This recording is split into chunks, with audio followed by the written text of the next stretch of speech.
6 months ago, I made a video on Otakmori translations. I called the channel out for having a frequency of mistranslations with just a general low quality of translations, paired up with their general attitude and clickbait thumbnails and titles. Furthermore, at the time period of Mano Allah's graduation in 2020, their translation of Allah's graduation was taken down by Cover themselves after T-Shun, the Reddit mod, calling them incompetent. Followed up by another drama of them clipping Miko, who accidentally leaked a member's Steam account and then complaining about it getting taken down on their community post.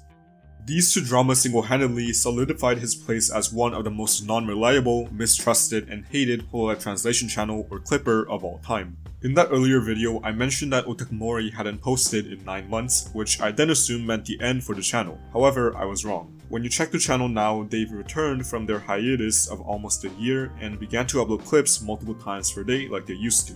Before I look into the clips themselves, I just want to take note of the state of their channel as of now. When I made the video 6 months ago, I noted that the channel was at 128,000 subscribers. Currently, even after 2 months of uploading multiple times per day, they're still at 127,000 subscribers, a negative of 1,000 subs in 6 months.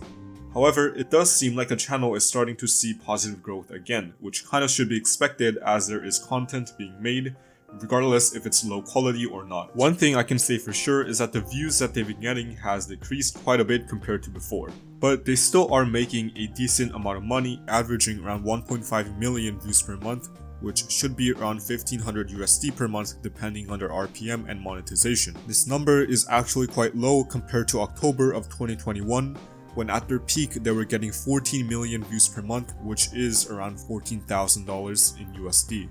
Now, about their clips themselves, I wouldn't say it's as bad as the ones I showed in my last video, definitely not as bad as these thumbnails that I showcased, and although I can't judge the quality or the validity of the translations themselves, and even though they're not blatantly spreading false information or clickbaiting, aside from a few out of context moments, it is still kinda evident that they're trying to clip the most attention grabbing and clippable moments for the views.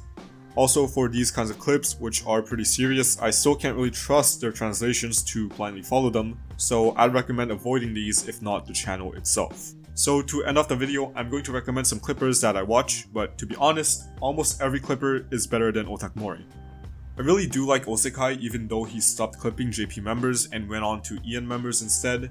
I'd also recommend Kaukaro for more long-form videos. I also saw that Rizulix returned after 3 months, which is pretty nice, and for JP members, I watched Yura.